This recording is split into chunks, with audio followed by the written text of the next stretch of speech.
অন্যদিকে কোচবিহারে মাথাভাঙার ছবি আপনাদের সামনে, যেখানে প্রতিবাদ বন্ধ করবার মরিয়া চেষ্টা চালায় তৃণমূল কংগ্রেস। যে ছবিটা আপনাদের সামনে রয়েছে, দেখতেই পাচ্ছেন প্রতিবাদের ভাষা রাস্তাতে এইরকম ভাবে আঁকা হয়েছিল এবং সেখানে জল দিয়ে সম্পূর্ণভাবে মুছে দেওয়ার চেষ্টা করা হয়। এবং নেপথ্যে সেই তৃণমূল কংগ্রেস শাসক দলের কোথায় সমস্যা, যে কারণের জন্য গতকাল যখন প্রতিবাদীরা তারা পথে নেমেছিলেন, ঠিক সেই সময় তাদের এই প্রতিবাদকে তারা সম্পূর্ণভাবে ধুয়ে মুছে সাফ করে দেওয়ার চেষ্টা করে।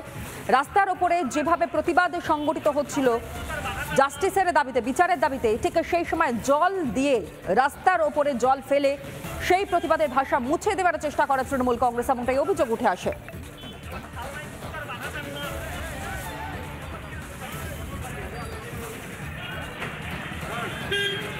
তৃণমূল কংগ্রেসের এই সরকার এতটাই অপদার্থ হয়ে উঠেছে যে জনতাকে প্রতিবাদ করার ভাষাটুকু তারা দিতে চায় না, প্রতিবাদ করার পরিসরটুকুও দিতে চায় না।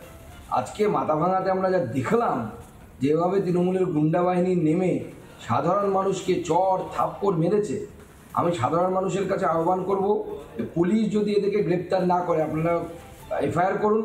পুলিশ যদি এদেরকে গ্রেপ্তার না করে, গোটা মাথাভাঙা শহরের মানুষ সবাই একসাথে নেমে এদের বাড়িতে যান, এদের বাড়িতে ঘেরাও করে রাখুন এই গুন্ডাদের। তৃণমূলের সঙ্গে কোনো লোক নেই, জামাতের লোকরা হাঁটছে আজকে কাঁথির মিছিলে, দেখেছ তো।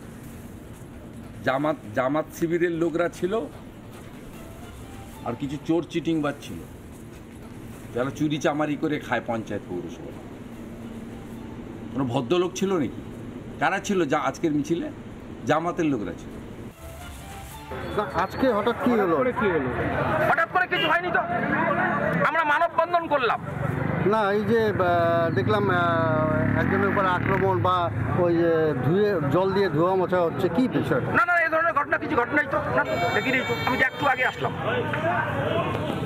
এই ধরনের ঘটনা হয়েছে বলে আমার জানা নেই। গানে আবৃত্তি, কবিতায় প্রতিবাদ, কিন্তু আমরা মানুষ বুঝতে পারছে, আমার এত কিছু বলবার প্রয়োজন নেই, মানুষ বোঝে। কিন্তু আমরা আমাদের ব্যানারে একটা অনুষ্ঠান করেছি, মাথাভাঙার সমবেত শিল্পীরা উপস্থিত হয়েছেন, সুন্দর একটা প্রোগ্রাম হয়েছে। আমি চাই মানে স্বাধীন সত্তা, মানুষের বাক স্বাধীনতা থাকুক, এই বিষয়টাই আমি চাইছি।